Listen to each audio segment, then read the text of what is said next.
For more on Latin America's economic outlook, we are joined by Eric Farnsworth, Vice President of the Council of Americas. Good to see you again, first of all. Thanks for having me back. We got two very big stories. We got Mexico and Brazil. Let's start with Mexico. The State of the Union address. A lot of people are saying, look, we had all these big problems in Mexico. He's supposed to give an address. We're expecting positive things. Did you hear what you wanted to hear? I think a lot of people heard different things. Some people heard him say, well, we haven't done well enough in the first 3 years. We need to do better in the next 3 years of his mandate, his term. Some people heard him not say a lot about what they were hoping to hear, which is to say we have specific ways to re-engineer economic growth. We're going to take the security crisis seriously, and we're going to have essentially a fresh start. I mean, look, you follow American politics as well, and a lot of times people say these great, wonderful things, these great, wonderful changes that are going to happen, and then ultimately, over time, they don't happen. And I wonder if Mexico's faced with something very similar, where all these promises that were made, not that they're not being kept, but just very hard to implement, especially when it comes to reforms. Yeah, that's exactly right. There's an expectations game here. When President Enrique Peña Nieto was first elected, he promised a lot of reforms that indeed he's actually made.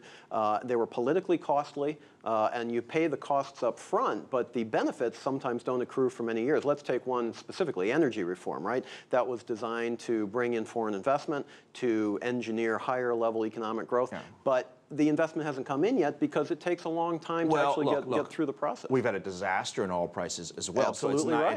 It's not his fault that he can't bring in money necessarily, but the people in Mexico aren't going to view it that way. And you've got an expectations game here. So if your expectations were very high and global economic conditions change, well, sure, it's not his fault. But people then still say, well, all this new economic growth we were promised just isn't happening. On the economy, so a lot of people want to hear something good, something positive.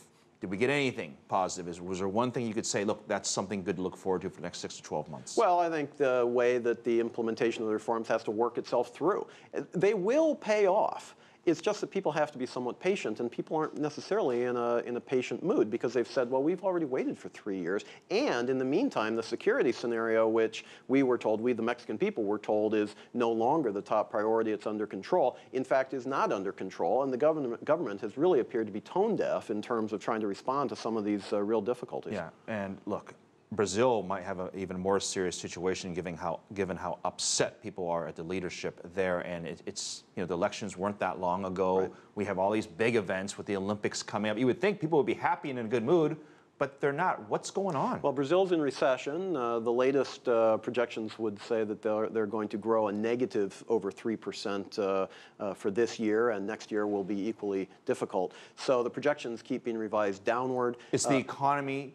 And that's why people are upset. Well, that's a large part of it, absolutely. And what about the scandals and all that? The scandals play into this because they say, well, instead of investing for the future, we had our business class and our government were colluding to enrich themselves, but they weren't really investing for the future of the country. And oh, by the way, in the meantime, an exogenous factor, as China slows, that's Brazil's top trade partner, as China slows, that hits Brazil hard too. So no, the president of Brazil isn't responsible for China slowing, but it does play into that same scenario. The economy, the government, the people, what makes a leader special is that when you say something, I trust that you can follow through with it.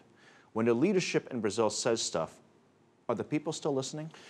They're listening, but with maybe only one ear. And the reason why I say that is because, Brazil is a very fractured system. They have a legislature which has multiple political parties, obviously the presidency. Look, you've got a system that by its design is fractured, and it's very difficult to marshal a majority of political support to get important reforms through. How can they fix it?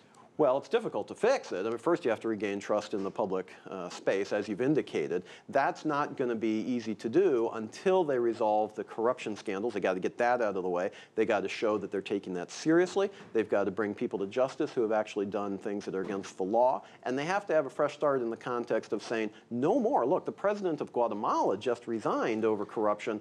Brazil, I'm not suggesting the same thing, but this is an issue that people are looking at, and it's affecting people across the region. Absolutely. Regionally, the economy, How do you feel about it for next year? Well, I think it's not as favorable as a lot of people were hoping for and for projecting. And again, you know, China slowing is a big part of that. But the other thing is, during the salad days, during the part of economic growth over the last decade, Latin America did not take the reforms it needed to take, for the most part, some countries did, to really project, to put them in a position to take advantage of the next cycle, which they're not able to do. As commodities go down, they have nothing back to fall back on. That's a real problem. There's a lot of things going on in the world. Look, I know you're a fan of the Olympics. Very quickly on the spot, will they be ready for a fantastic Olympics? I think they will. Brazil has a record of pulling off successful events. Look, they did the World Cup very well by all accounts. They'll do the same in terms of the Olympics. It won't be perfect. It won't be done the way the United States would do it, or China would do it, or London did it, but it will be very Brazilian, and in my view, it'll be very successful. Okay. I'll see you down there. Hope so.